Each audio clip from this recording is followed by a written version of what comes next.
What's up, boys? It is Johnny. Good morning. Beautiful day here today. It is Saturday. I think it's the 18th or some shit. I can't remember. Work's been busy. We've been all over the place. It is a beautiful day. Today I put the drone up. Well, this is footage from the other day actually, but I did put the drone up today for different footage.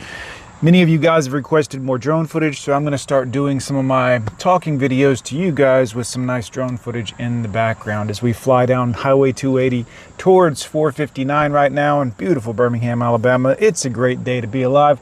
Let's talk about loneliness. What to do when you feel alone.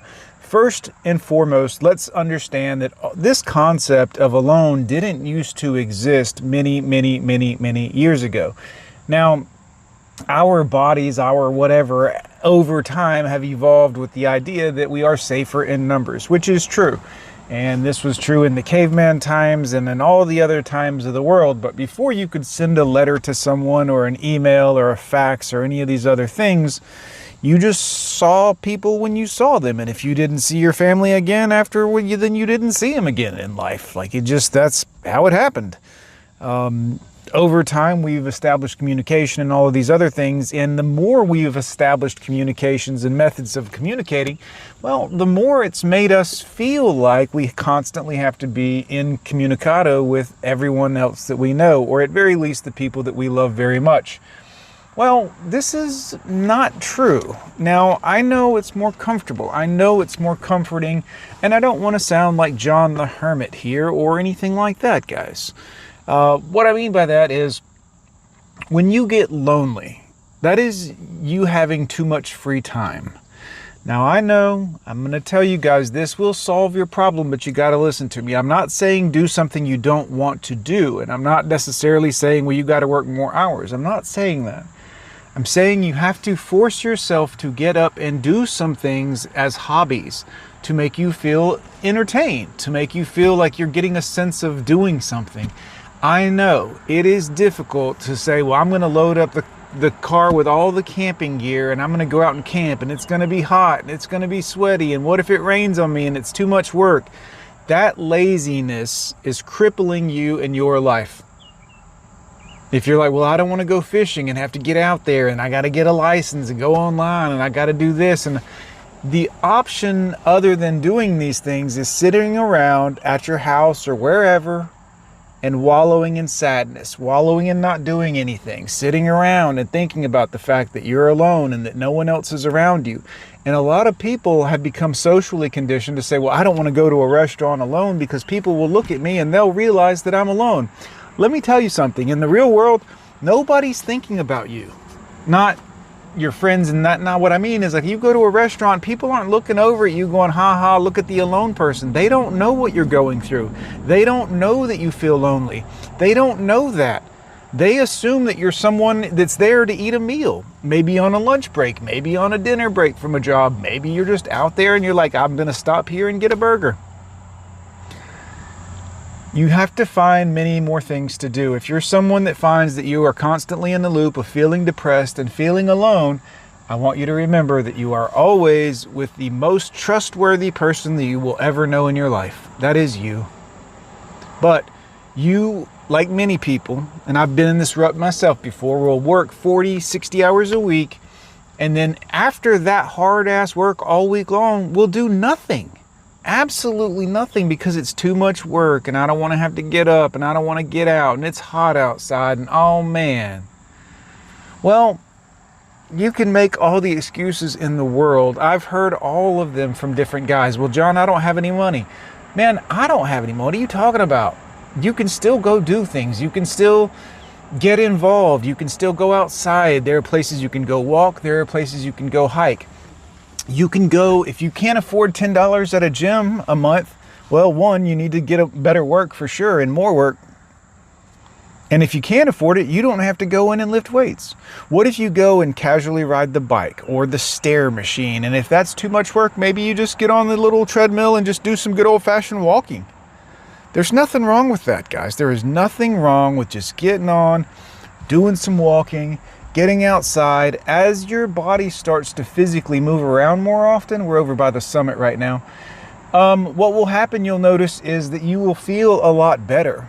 over time. Now, this happens pretty quickly. The first time you start physically exerting yourself, you'll notice for 30, 40 minutes after, an hour or two after, you feel great. You feel like, okay, I've done something. I've accomplished something.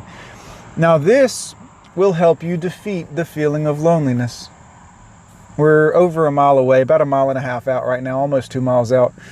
We'll fly back in a minute here as we turn around, because we are getting to the limit of where I can visibly see where the drone should be, which means my line of sight for transmission is running lower. But keeping it going. Loneliness. Guys, the biggest trick to loneliness is realizing you have a choice. You can sit and wallow in it and feel sorry for yourself and say, oh, poor pitiful me. Or you can say, well, what can I do that would be interesting to me?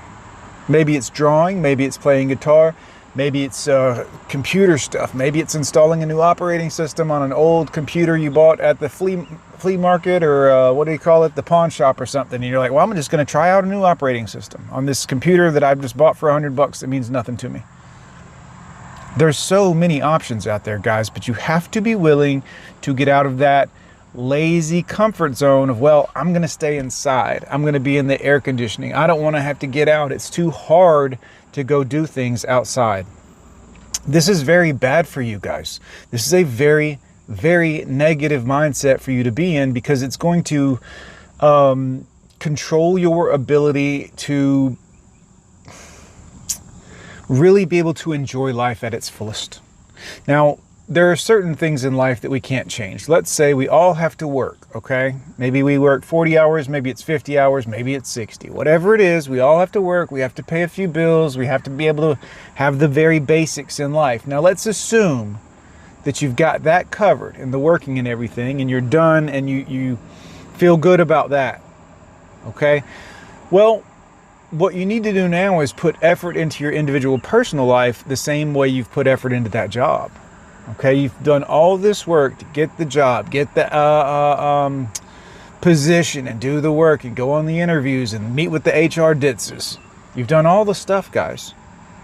Okay, but in your personal life, outside of work, you don't have enough hobbies. You don't have enough things that get you interested in doing. You don't have enough things that get you interested in doing them that are also going to make you get out of your comfort zone a little. It's good for you to sweat some, guys. If it's warm outside and you're saying, well, John, it's hot outside, that's good for you. Don't stay in the direct sunlight too long and get some sunscreen on. Lord knows you vampires probably haven't been out of the basement in a while. And I'm not judging you, because I've lived that life also. You got to get out and do a few things, especially if you find yourself in the rut of loneliness. Do you know what's not going to solve your loneliness? Staying inside alone. That's not going to help your loneliness. You're not going to meet anybody. And if you're like, well, I don't want to meet anybody, well, still, you're not going to feel like you're not lonely anymore. You need to do something. The best way to do something to not feel lonely anymore is to get out of your comfortable surroundings, like your house. Your house can oftentimes, guys, be a familiar place where you have bad memories sometimes. Maybe you lived there with a spouse and she's gone, or maybe the kids are gone, or whatever it may be. Sometimes the places that we live and dwell in, we dwell in. Do you know what I mean? You have to be able to get past that. You have to be able to look at the fact that if you can't find things to do in your personal life that are going to make you feel more rewarded, more I find that I feel most at peace when I'm working hard, I'm doing stuff, and I'm staying busy, guys. Because if you're not staying busy doing stuff, you're going to rapidly find out that your mind will take over and tell you all manner of things about yourself. You'll start to question other friendships and family members, and do they love me, and do they care about me, and well, all these people know I'm alone. They don't know. They're not thinking. They have their own lives. Sometimes people you know are going through things you don't even know anything about, but they are still going through those things. And then you want to complicate it because you feel a certain way. You feel alone. You feel this. You feel that. I assure you guys, loneliness is simply your mind having too much time to think. I know a lot of people say, well, John, you're very Aspergery. You're very kind of sped up, and your brain is going very fast. Well, that's why I'm such a good example of what I'm telling you.